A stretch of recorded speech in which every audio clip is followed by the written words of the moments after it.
Hi guys! Welcome back to the vlog. This is Ina and welcome back to another episode of our reaction video on the series Chasing in the Wild starring Gab Lagman and Hyacinth Calyado. So recap tayo from episode 5. Nakita nyo ba yung meet and greet ni Tita Erin and ni Gab? Well, ako hindi kasi hindi naman siya pinakita, pero let's see ko ipapakita dito sa episode 6 yung clips mismo kung nagkita talaga. And also excited naman kayo kung mahuhuli si Elise at si Ida ni Tito Alfred. Kasi nga, di ba, parang sa book, ang ginawa dito ay si Tita Erin na nakakita sa kanila gumagawa ng banner. Pero dito, si Tito Alfred. So, let's see and let's start in 3, 2, 1.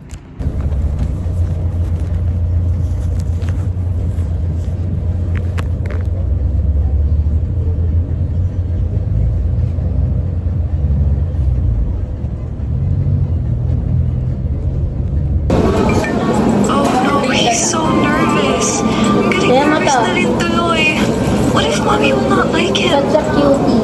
Good evening, it's Hale. This is Sabi. Sabi. Don't be shy, come on. Sit down. Take your seat. Sige na, kumain na kayo. Let's eat. What do you want? Hindi, baka din mapapaganyan. Ibig mo sabihin, hindi mo lang titikman yung hinanda namin pagkain para sa'yo. Gutom po pala ako. Nagutom po ako sa kaya. Ayun naman pala. Sige na. Ay na. Thank you. Saan ka nga pala galing, sir? Sa bahay lang po sa And you go to school in España, right? ganun na nga po.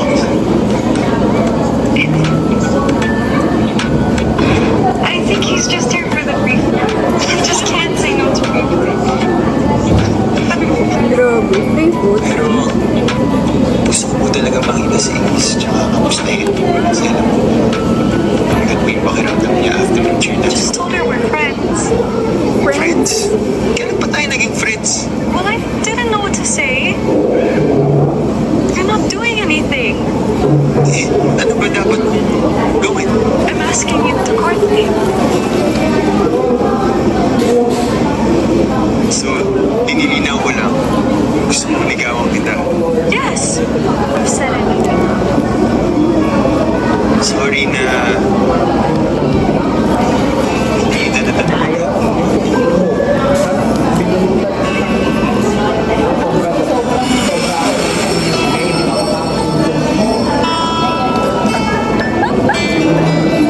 Eli, pwede ba ako mag-ligaw? Lagi ako magkagawa eh. Ito, Dara.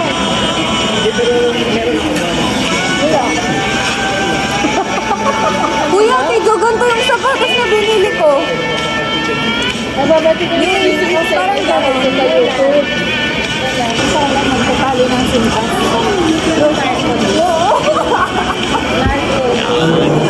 Sana all. Lahat ng narco. Sorry, ate, isa pa. I think that's enough. Sorry may lakad pa kasi kami. Okay, okay lang. Thank you. Thank you po. Salamat. Hindi na matanggal. Ano ba ba? Hindi Sandy. Akala mo third quarter lang. Babaw yan. O baka naman wala yung number 1 supporter niya.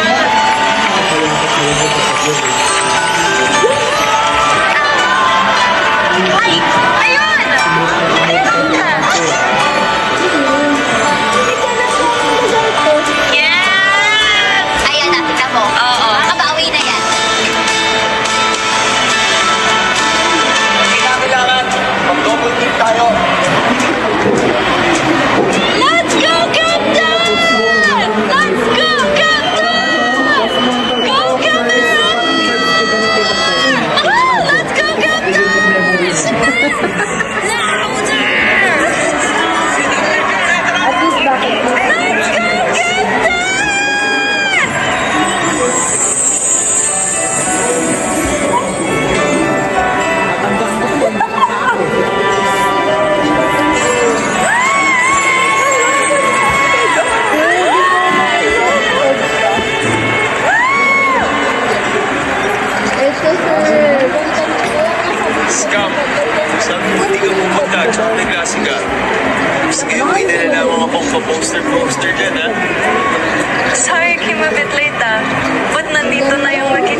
gustong-gusto na niyang Okay. ilabas talaga yung mga kanta By the way, sabi ni Mommy kulitan mo raw. Or else, isusumbong ka niya kay Daddy. She's watching the live stream. Uy, ingat. Yes! So you better take that up. Dahil dyan, gagalingan ko. You got this, Sam. I know you'll win this game. Kapanalo ko to para sa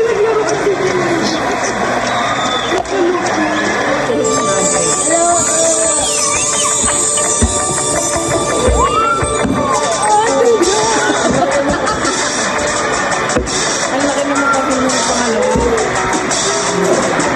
Aray nito. Wow.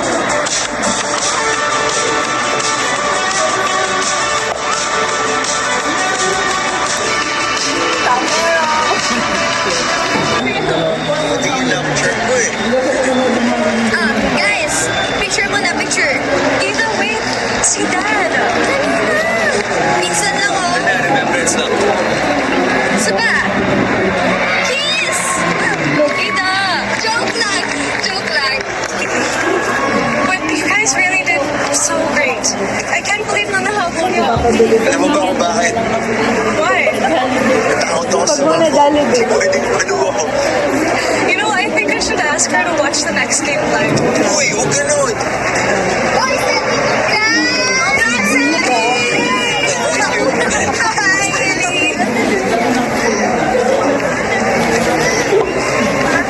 Sige, anso tayo. Enjoy! Ingat, ingat. Bye. Tara. She smells like Kuya Sean. Ingat.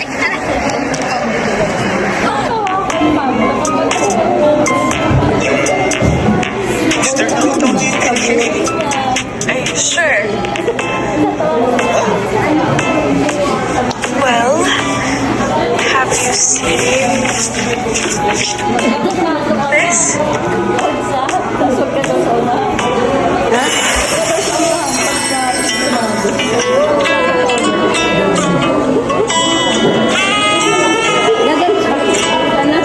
Ako din. Wala ate Chona. I'm going to graduate in 2 years. That'll pass by quickly. In the meantime, we can keep it a secret. If that's okay with you. Hindi ka ba naniniwala kung magkasama ako or Yung kay Ken. Sammy, it's Nancy more Ken. than that. Do you want me to tell you all of the things, one by one? All of the things that I like about you? Medyo ko lang. Yan. Baka hindi pa tayo ng forever kung isa-isa mo ba yung mga Hindi life. na natin. Kaya maniniwala na lang ako sa'yo. You're so young.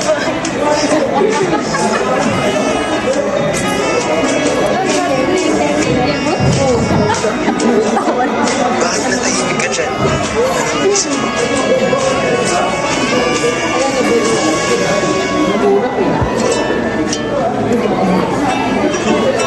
I've never been this happy.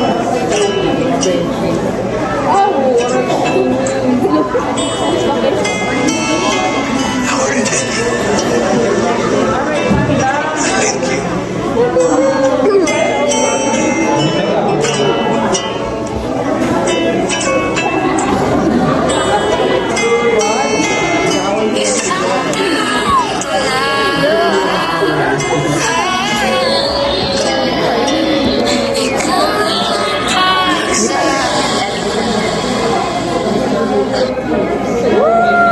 Hey guys, so sisimulan ko na yung kasunod na part ng video ko from the office. So ito na. Tayo mag-play. Alam niyo ba yung conversations na ganito? Tapos sabi mo, Yung script, yun na yun yung kung ano yung nasa book. Actually, binabasa ko nga siya ulit. oo nga pala, And, bigay ako sa'yo. Suot mo to sa game 2 ah. Makakapunta ka ba? About that, I don't think I can, Sev. I'm sorry. May quiz kami bukas. Alam niyo ba, Sayang naman. binabasa ko nga ulit yung Hindi na nga story nakapanood sa ng Game Wattpad ng Chasing in the Wild. Hindi rin makakapunta And ng akala ko, mayroon silang mga tinanggal, may inalis, I feel bad pero wala naman pala. Parang inuunti-unti nila yung Okay mga lang. scenes from Study the book first. bago nila ilagay dito sa series. And super nakakatawa kasi nandun pa rin talaga sila. Hindi sila nawala. Parang, ni-remix lang siya ni Derek, pero sobrang cute, I ang told Sunny galing. that I can't watch his game. Also, this Really this sad. one, itong And yung you know game I can't scene, ruin the kasi parang surprise. nasa Hayaan first mo na. 10 Don't eat chapters lahat siya once nung you see book. Sir Banner. And diba, since hindi naman lahat nung nasa book mailalagay Yes. dito sa series, nasa episode 9, 10, Well, 11 ba to? Yung Cameror. What do you think? Is this okay? Yeah. It's witty. Short but powerful. Nandun din to sa book. Alam Good niyo yung boy. mga ano, Kailan yung na mga nga yung nasa script talaga is kung ano yung nasa book, kaya nakakatawa siyang panoorin kasi parang hinango sila sa libro tas ginawang tao. Parang may kulang. Ang galing. Hindi nila binago yung mga lines kasi alam nilang iconic yung mga lines nung characters dito.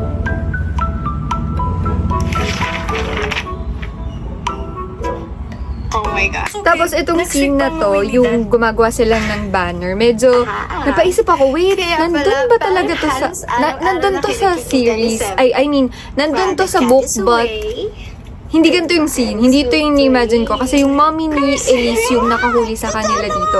While dito, si Alfred yung nakahuli sa kanila, na hindi naman din nakita kasi na-save sila nung mommy ni Elise.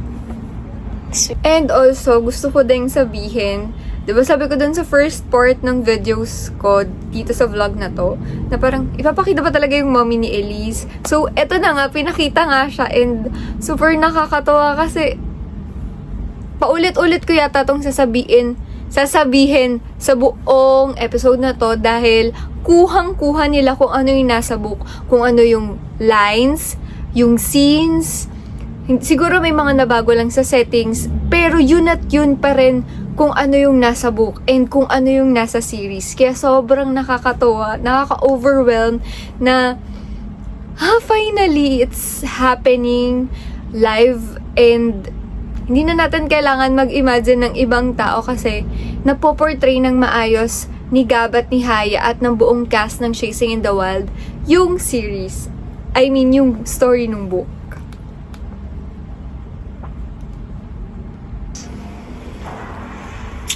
Marami sa atin, graduate na.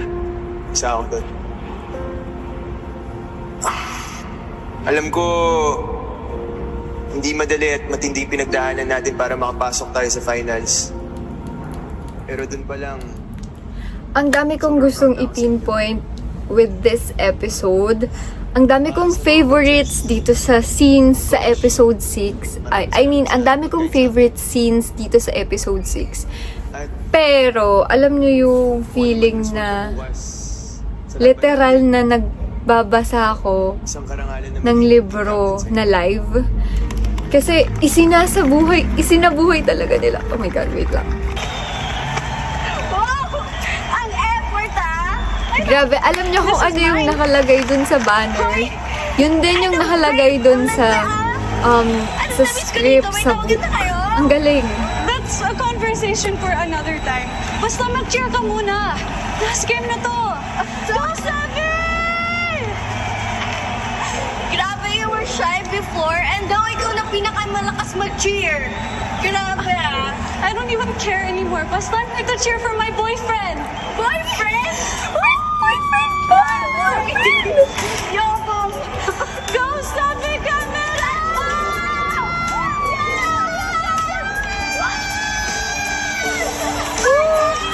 Alam niyo yung nandun sa book, ngumiti siya, yung ngiti niya, yung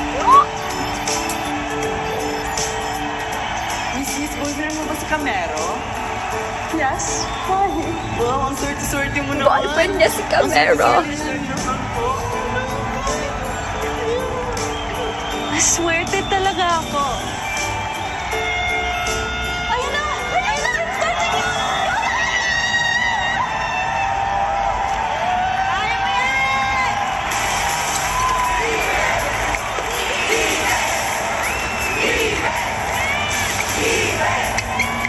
And that's the end of episode 6. Grabe guys, kinilig ba kayo? Ilang beses kayong nanghampas ng katabi nyo habang pinapanood nyo tong episode 6? Kasi I'm sure, katulad ko, kung unan lang din ang katabi nyo or nakita nyo dun sa previous videos ko na may katabi ako at umalis siya kasi nga hinahampas ko siya. Sobrang nakakakilig tong episode na to. And to think na, alam nyo ba, habang pinapanood ko siya, sabi ko, wait, parang yung pagkakasunod-sunod nung scenes dito sa book, I mean, yung pagkakasunod-sunod nung scenes dito sa series is iba sa book. Pero akala ko na bago talaga siya 360 degrees na parang, nasaan na tong scene na to? Gusto nyo yung hinahanap ko yung scene ni Sai. If napanood nyo yun, nabasa nyo yun, hindi ko alam kung anong chapter yun, yung nagkita sila ni Ellie sa subdivision habang pinapa-walk niya si Jewel sa subdivision, tapos nandun si Sai, yun yung first meet nila, tapos yung scene with Sean and Kiera, I don't know, hindi ko exactly natatandaan yung scene nila, pero na-mention yun.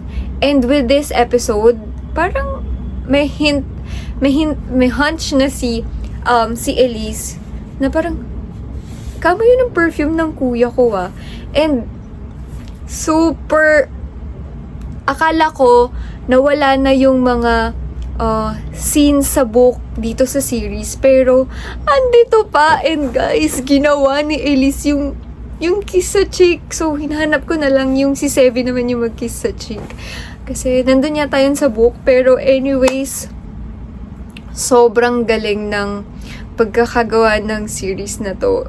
Na solid talaga. Yung lines, yung script nila, it's almost the same with the book. Siguro yung grammar lang, yung mga binago dito. Pero yung thought, yung mismong lines, yun talaga yung nasa book. So nakakatuwa na hindi nila binabago kung ano man yung nasa book. Kasi, ito siguro yung, hindi naman one of the best, pero best para sa akin na series na napanood ko. Kasi, hindi sa bias ko si Sevia, pero, guys, ang ganda ng Chasing in the Wild. So, kung hindi pa kayo nakakapanood, download Viva One app and subscribe to it. 99 pesos ang mapapanood nyo to, and also yung book 1 and 2 ng Universe series. Well, anyways, ang dami ko ng chinichika dito. Ayun lang, I hope you watched, like, and subscribe on my YouTube. And ayun lang, I hope, and by the way guys, nakikita nyo yung necklace ko. Gusto ko lang i-flex, kasi diba sabi ko dun sa previous, sa episode 3 or 4 yata yun, nung binigay ni Sevi yung kwentas kay Elise, kapagawa din ako ng ganon, na parang bar, tapos may initials niya. So, ganon to. Ayan, may initials ko. And sa likod is yung birthday ko. Tapos sabi ko, antayin ko na lang yung Sevi na para sa akin. Huy! Pero since wala naman magbibigay na Sevi, ako na lang yung magbibigay sa sarili ko. But anyways, ayun lang guys. Thank you for watching. And see you on my next vlog, which is episode 7 of Chasing in the Wild. See you next time. Thank you. Bye.